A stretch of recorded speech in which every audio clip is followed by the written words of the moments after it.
যার অহৈতুকী করুণায় ধর্মের পথে চলার সুযোগ পেয়েছি, সেই পরম করুণাময় গুরুদেব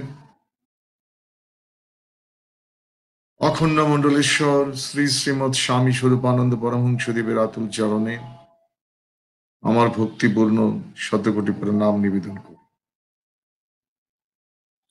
যারা আজকে আমার এই দীন ভাষণ শুনছেন, তাদের প্রত্যেককে শ্রী গুরুর সাক্ষাৎ বিগ্রহ জ্ঞানে আমার শ্রদ্ধাপ্লুত প্রণাম জানাই। আমরা বিভিন্ন পর্যায়ে অসাম্প্রদায়িক ধর্মীয় সাধনার প্রমূর্ত বিগ্রহ পরম পূজ্যপাদ শ্রী শ্রী অখণ্ড মণ্ডলেশ্বর স্বামী স্বরূপানন্দ পরমহংসদেবের প্রতিষ্ঠিত সুমহান অখণ্ড দর্শন সম্পর্কে রসাস্বাদনের চেষ্টা করছি। আর সকল ধর্মমতের মতোই এই অখণ্ড দর্শনের অন্যতম মৌলিক বিষয় হচ্ছে বিশ্বাস। এই বিশ্বাস সাধন জগতের অন্যতম প্রধান সহায়। তবে অখণ্ড দর্শনে এই বিশ্বাসকে সদা সমুন্নত রাখার জন্য প্রয়াস পেতে হয়। কারণ যে একনিষ্ঠার কথা অখণ্ড দর্শনে বিভিন্নভাবে বলা হয়েছে, সেই এককে জানতে হলে একের মধ্যে সকল কিছুর উপস্থিতিতে বিশ্বাসটি থাকতে হয়। আজ অনেক ধরনের প্রশ্ন আমাদেরকে নাড়া দেয়, কিন্তু সবকিছু যে এক অখণ্ড সত্তা থেকে সমুত্থিত, এই বিশ্বাসটি আমাদের থাকা একান্তই প্রয়োজন। শ্রদ্ধেয় শ্রোতৃ নারায়ণ মণ্ডলী, অখণ্ড দর্শনে এই বিশ্বাসটি সাধন জগতের অন্যতম বুনিয়াদ। আজ বিভিন্ন প্রসঙ্গ আমাদের মনকে নাড়া দেয়। যেমন আমরা যার আরাধনা করি, তিনি সমগ্র বিশ্বকে নিজের মধ্যে ধারণ করে রেখেছেন। সর্বম আবৃত্ত তিষ্ঠতি,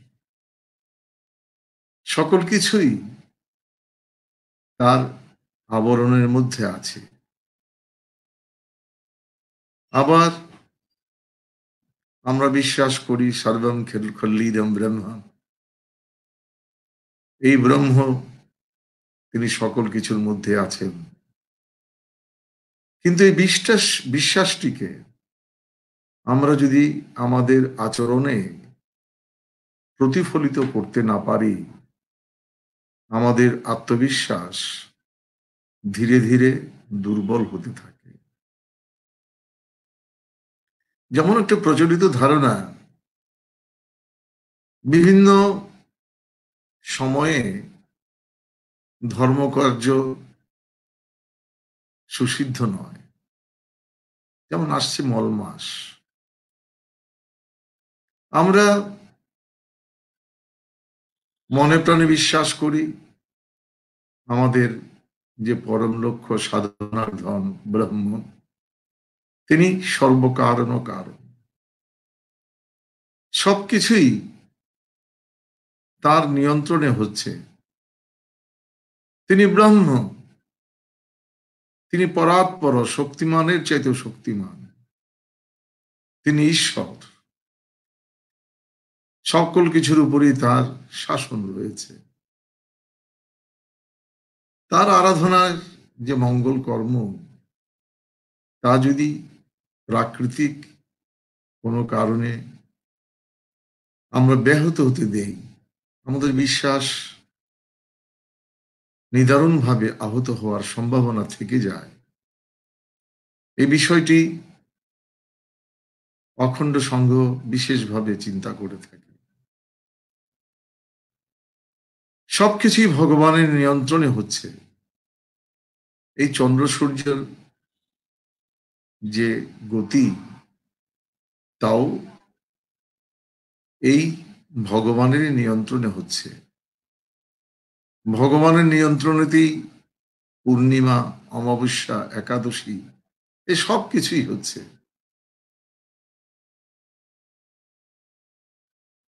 এই সব কিছুই শ্রী ভগবানের দ্বারা প্রভাবিত। ভগবান এদের দ্বারা প্রভাবিত নন, কারণ ভগবান তিনি সর্বশক্তিমান।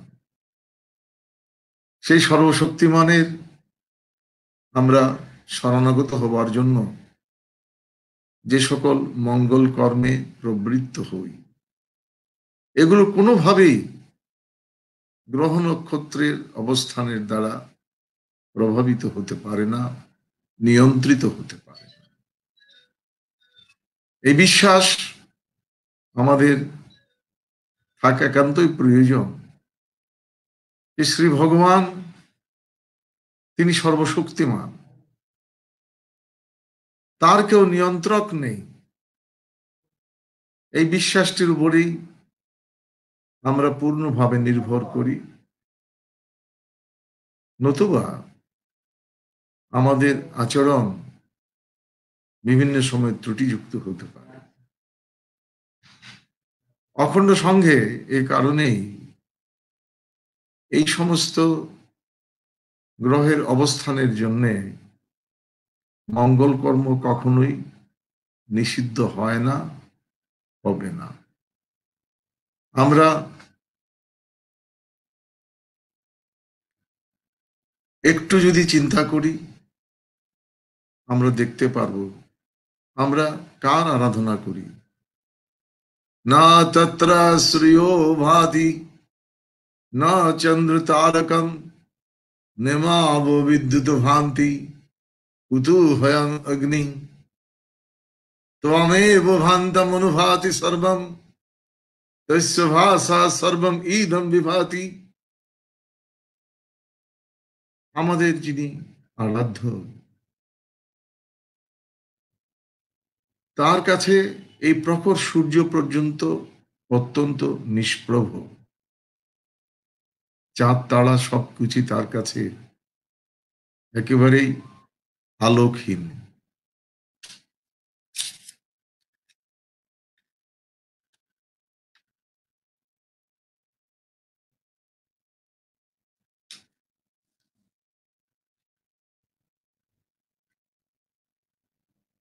এই যে গ্রহ তারা যা কিছু আছে, এরা সকলেই সেই পরম শক্তিমানের অনুগ্রহে টিকে আছে, নিয়ন্ত্রিত হচ্ছে তার দ্বারা। কিন্তু এই গ্রহ আদির অবস্থানের কারণে প্রাকৃতিক কিছু বৈচিত্র্য আমরা দেখি বটে। হয়তো সেই প্রাকৃতিক কিছু প্রভাব আমাদের শরীরে থাকতে পারে, কিন্তু ভগবদ আরাধনার ক্ষেত্রে তা কোনোভাবেই আমাদের সাধনকে প্রভাবিত করতে পারে না। আমাদের সনাতন ধর্মের বিশ্বাস শ্রী ভগবান সর্বশক্তিমান, অখণ্ড দর্শন সেই বিশ্বাসটিকেই সর্বাবস্থায় সমুন্নত রাখে এবং যে কোনো সময়ে শ্রী ভগবানের কাছে আত্মসমর্পণের শ্রেষ্ঠ কালটি চলতেই থাকে। আমাদের এই যে আয়ু, আমাদের যে জীবনকাল, তা কখন শেষ হয়ে যাবে আমরা জানি না। কিন্তু মঙ্গল কর্মে আমরা যদি এই গ্রহ তারার অবস্থানের কারণে নিজেদেরকে নিবৃত্ত রাখি, সেই সময়ের মধ্যে যদি আমার জীবনপাত হয়ে যায়, তবে মঙ্গল কর্মটিতে যুক্ত থাকা আমার দ্বারা হলো না। আমরা বিভিন্ন কল্যাণ উদ্দেশ্যে তপনাদি করে থাকি। আমরা এই যে তর্পণাদি করি, তা প্রকৃত অর্থে নিজেকে সমর্পণ করা।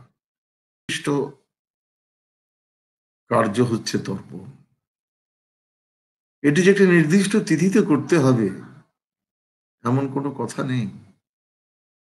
আমরা আমাদের মাতৃকুল পিতৃকুলের যারা পূর্বজ, তাদের প্রতি কৃতজ্ঞতা হেতু,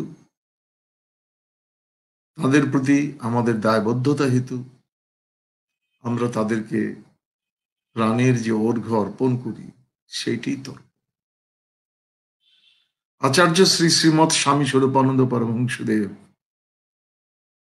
যে জগন্মঙ্গল সাধনার প্রবর্তন করেছেন, যে জগন্মঙ্গল সংকল্পকে তিনি অখণ্ড গণের সাধনার মধ্যে বাধ্যকর করেছেন, এটি একটি অব্যাহত তর্পণ ব্যবস্থা। আমি যখন জগতের মঙ্গল প্রার্থনা করি, তখন অতীত, বর্তমান এবং ভবিষ্যৎ সকল সময়কার সকলের জন্যেই আমার ব্যাকুল প্রার্থনা। কোনো কোনো বিশেষ তিথিতে, বিভিন্ন মহাপুরুষের স্মৃতি বিজড়িত তিথিতে এই জাতীয় মঙ্গল কর্ম করতে প্রাণে আনন্দ আসে, উৎসাহ আসে, এজন্য এই তিথিসমূহ প্রশস্য। কিন্তু পূর্বাচার্য বা পূর্বপুরুষদের জন্য যে শ্রদ্ধা নিবেদনের যে প্রক্রিয়া, সেটি সাধকের জন্য একটি অব্যাহত প্রক্রিয়া। এবং এমন একটি মঙ্গল কর্ম গ্রহ নক্ষত্রের বিশেষ অবস্থান হেতু কোনো বিশেষ কালে, বিশেষ সময়ে করা যাবে না।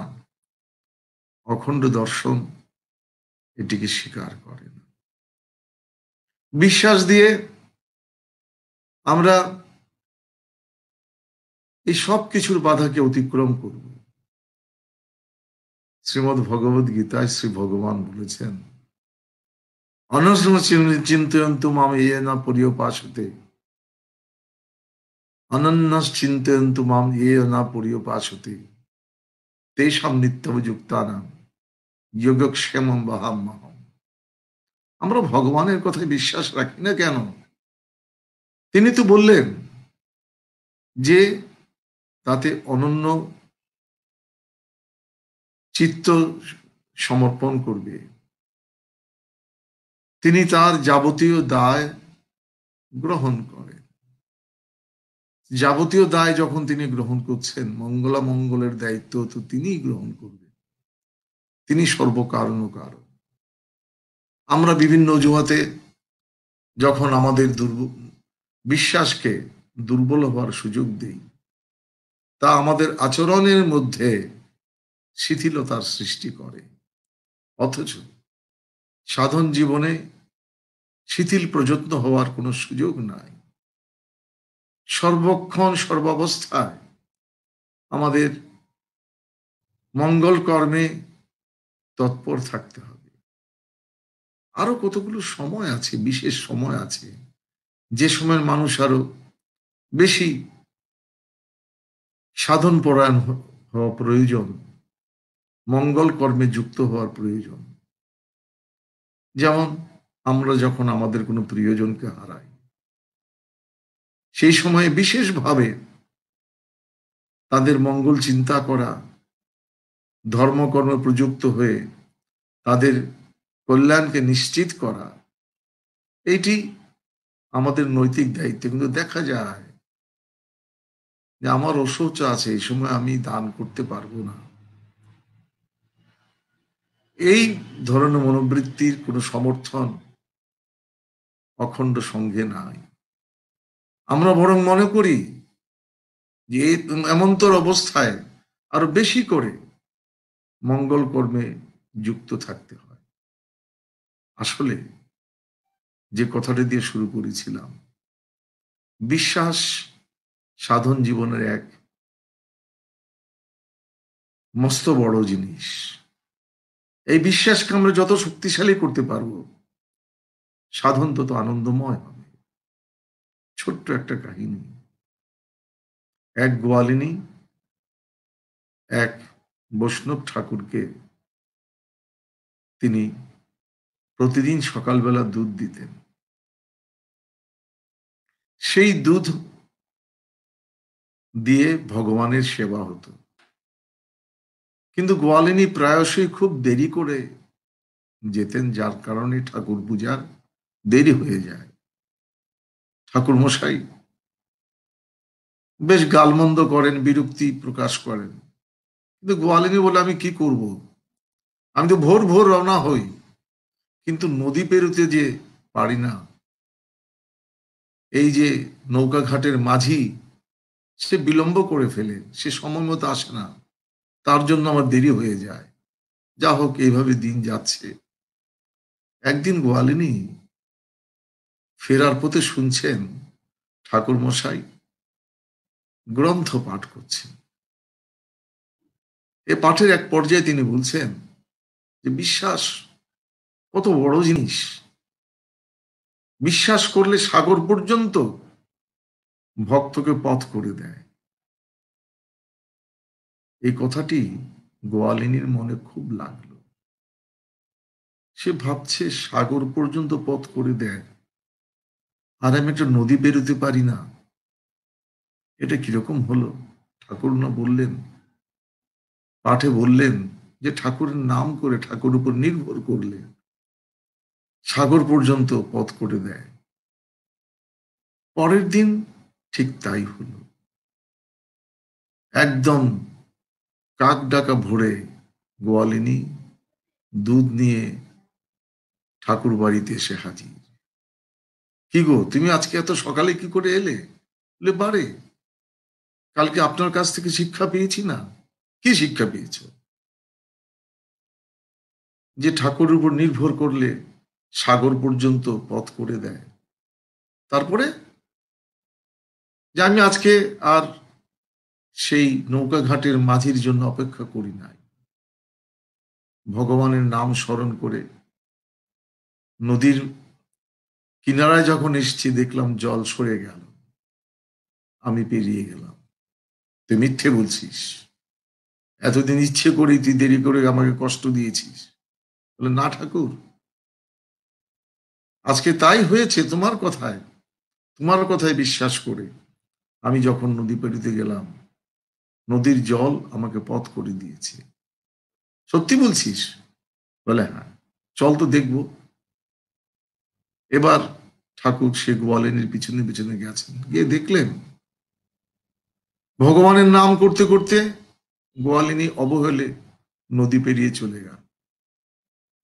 এবার ঠাকুর নিজে চেষ্টা করছেন, কিন্তু না, জল বাধা হয়ে দাঁড়ালো। অনেকভাবে এমনি চেষ্টা করলেন, কিন্তু পারলেন না। তার কারণ, তার কথা হয়তো তিনি বলেছেন, যে কথা বিশ্বাস করে গোয়ালিনী এই নদী পেরিয়ে গেল, কিন্তু নিজে তিনি সেই বিশ্বাসকে ন্যস্ত করতে পারেন না, যে কারণে তিনি পেরোতে পারলেন না। আমরাও অনেকে অনেক শাস্ত্র জানি, অনেক শাস্ত্র পড়ি, অনেক শাস্ত্র সম্পর্কে বলি, কিন্তু ভগবান যে সর্বশক্তিমান, তিনি যে সর্বকারণ কারণ, তিনি যে করুণা সিন্ধু, এই বিশ্বাসটি অন্তরে আমরা জাগরুক রাখতে পারি না। এ কারণেই বিভিন্ন অজুহাত আমাদেরকে ধর্মকর্মে নিবৃত্ত রাখে। অখণ্ড দর্শনে এই সমস্ত অজুহাতের কোনো স্থান নেই। সুমহান অখণ্ড দর্শন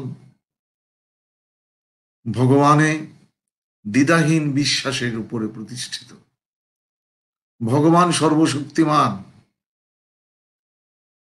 তার উপরে কারো নিয়ন্ত্রণ নেই, এই তত্ত্বে, এই সত্যে অখণ্ড দর্শন বিশেষভাবেই প্রতিষ্ঠিত। পরম পূজ্যপাদ শ্রী শ্রী বাবামণি অখণ্ড মণ্ডলেশ্বর শ্রী শ্রীমৎ স্বামী স্বরূপানন্দ পরমহংসদেব, তিনি আমাদের জীবনটাকেই শ্রেষ্ঠ তিথি হিসেবে দেখতে চেয়েছেন।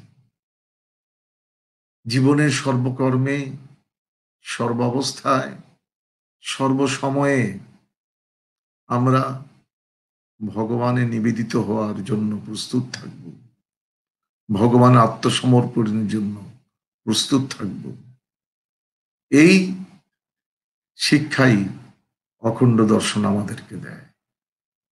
আমরা যদি আমাদের বিশ্বাসকে অটুট রাখতে পারি, এই ধরনের বাহ্যিক সাধারণ যুক্তি কোনোভাবে আমাদেরকে ধর্মকর্ম থেকে নিবৃত্ত রাখতে পারবে না।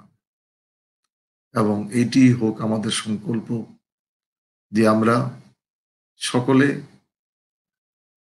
শ্রী ভগবান, তিনি সর্বশক্তিমান, তিনি শক্তিমানের চাইতেও শক্তিমান, তার নিয়ন্ত্রণ সর্বত্র, তার মাঝেই সকলে বাস করেন, তারই অনুগ্রহে এই বিশ্বাসটি আমরা নিয়ত অনুশীলন করব এবং সাধন পথে এগিয়ে যাব।